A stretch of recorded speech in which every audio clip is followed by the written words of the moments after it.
So గత వారం రోజులుగా మన ఈ యాదాద్రి భువనగిరి జిల్లాలో పెద్ద పులి సంచారం జరుగుతుందని మీ అందరికీ తెలుసు. అయితే గత రాత్రి నిన్న శ్రీనివాసపురం అనే విలేజ్లో ఒక బసంతపూర్ అనే విలేజ్లో ఒక కిల్ చేయటం జరిగింది. అయితే మేము 2 లొకేషన్స్లో దాని సంచారాన్ని గుర్తించి అక్కడ దాన్ని పట్టుకోవటానికి ట్రాప్స్, కేజెస్ కూడా పెట్టడం జరిగింది. సో రాత్రి మేము అక్కడ వెయిట్ చేశాము. అక్కడికి ఒకవేళ మళ్ళీ వచ్చి అదేమన్నా ట్రాప్ అవుతుందని చెప్పేసి రాత్రంతా కూడా మేము అక్కడ దాన్ని పట్టుకోవటానికి ట్రై చేశాము. ట్రై చేసిన తర్వాత అక్కడ ఎటువంటి సంచారం రాలేదు. నెక్స్ట్ డే మార్నింగ్ ఈరోజు ఇక్కడ సిరాజీపేటలో మళ్ళీ కిల్ జరిగిందని చెప్తే ఇక్కడికి వచ్చి ఇక్కడ పరిశీలించడం జరిగింది. సో రాత్రి దాదాపు ఒక 4-5 గంటల, అంటే తెల్లవారుజామున 3-4 గంటలకి ఈ ఇన్సిడెంట్ జరిగి ఉంటుందని చెప్పేసి అనుకుంటున్నాము. సో శ్రీనివాసపూర్ నుంచి దాదాపు ఇది సిరాజీపేట 15 కిలోమీటర్ల దూరం ఉంటుంది. సో అక్కడ నుంచి అది సంచారం చేస్తూ ఇక్కడికి వచ్చి ఈ టైగర్ కిల్ చేసినట్లుగా భావిస్తున్నాము. సో మేము పట్టుకోవటానికి అన్ని ప్రయత్నాలు చేస్తున్నాము.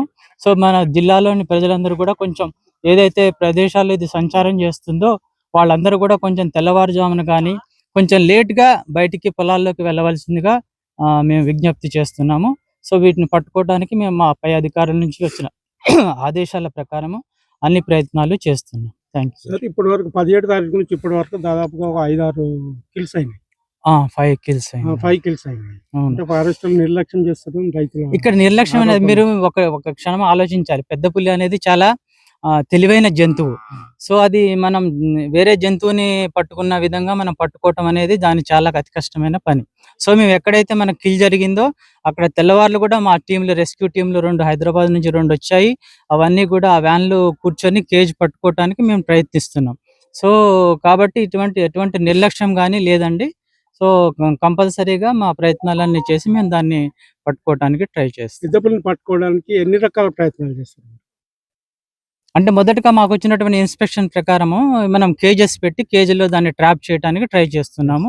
సో ఆ పద్ధతి ఫెయిల్ అయిన తర్వాత ఇంకా పైనుంచి ఎటువంటి ఇన్స్ట్రక్షన్ వస్తుందో దాన్ని బట్టి దాని ప్రకారంగా మనం ఇప్పుడు ఆల్రెడీ డ్రోన్స్ తో కూడా దాన్ని మానిటర్ చేయడం జరుగుతుంది అనమాట, దాని మూమెంట్ కూడా. సో ఈ పొదలు అవి ఉండటం వల్ల డ్రోన్ లో ఒక్కొక్కసారి దాని మూమెంట్ కూడా ట్రేస్ కాకపోవటం జరుగుతుంది.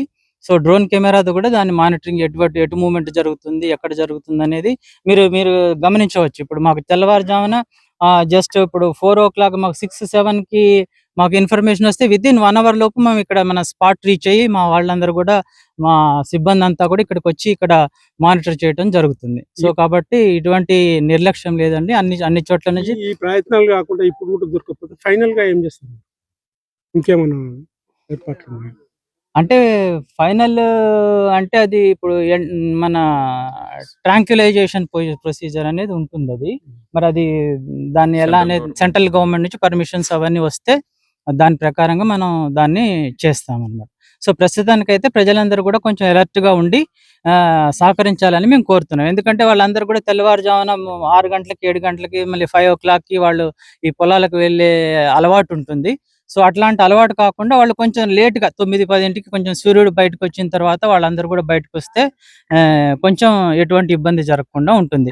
అదేవిధంగా వాళ్ళ క్యాటిల్స్ని కూడా ఈ స్ట్రే ఏరియాస్లో కట్టకుండా వాళ్ళకి ఇంటి దగ్గర కొంచెం కట్టుకునే ఏర్పాటు చేసుకుంటే బెటర్ అనేది మేము భావిస్తున్నాం. ఎందుకంటే ఇవి దొరకకుండా ఉంటే దానికి కూడా it go backs to its territory అనమాట. సో అందుకోసమనే ఈ ప్రజలందరూ కూడా ఈ విజ్ఞప్తి చేస్తారు. నా పేరు దూడల శ్రీధర్, షారాజ్పేట గ్రామము.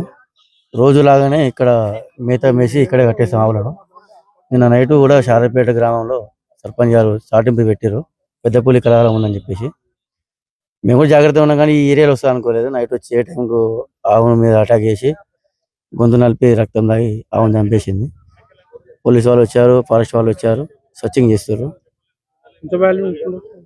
ఒక 80-85 దాకా ఉంటుంది. 1,00,000 మన సుడితో ఉంది కాబట్టి 1,00,000 ఉంటుంది సార్.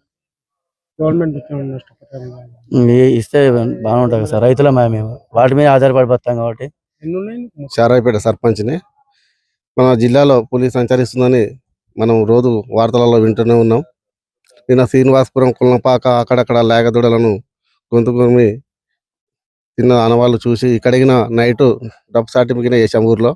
అయినా కానీ ఇక్కడ నైట్ వచ్చి ఆవును కొరికి ఆనవాళ్ళు ఉన్నాయి. అదేవిధంగా ఈ ఆవుకు నష్టపరిహారం ఆవు అంచనా 1,50,000 ఉంటుంటుంది. ఆవు సుడితోటి ఉన్నది. దీనికి నా గవర్నమెంట్ నష్టపరిహారం చెల్లించాలి. ఫారెస్ట్ అధికారులకి వెంబడే స్పందించి ఆవును పులిని పట్టే ప్రయత్నం చేయాలని కోరుకుంటూ ప్రభుత్వ నిర్లక్ష్యం వల్లనే ఈ ఫారెస్ట్ డిపార్ట్మెంట్ వాళ్ళ నిర్లక్ష్యం వల్లనే ఇక్కడ ఆవు చచ్చిపోయింది. దాదాపు ఒక 5-6 ఆవులు లేగలు చనిపోవడం జరిగింది.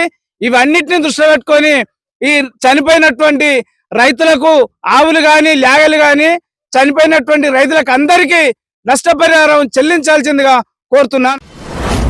మీ వ్యాపారం అభివృద్ధి కావాలని కోరుకుంటున్నారా? అయితే వెంటనే క్యూనస్ ని సంప్రదించండి. Schools, colleges, banks, shops, office promotions, land promotions, political promotions, restaurant promotions, hospital promotions, పుట్టినరోజు వేడుకలు, శుభకార్యాలు, వ్యాపారాలు ఏవైనా, సందర్భం ఏదైనా ఇప్పుడే క్యూనస్ ద్వారా తెలియజేయండి. మీ వ్యాపారాన్ని అభివృద్ధి చేసుకోండి.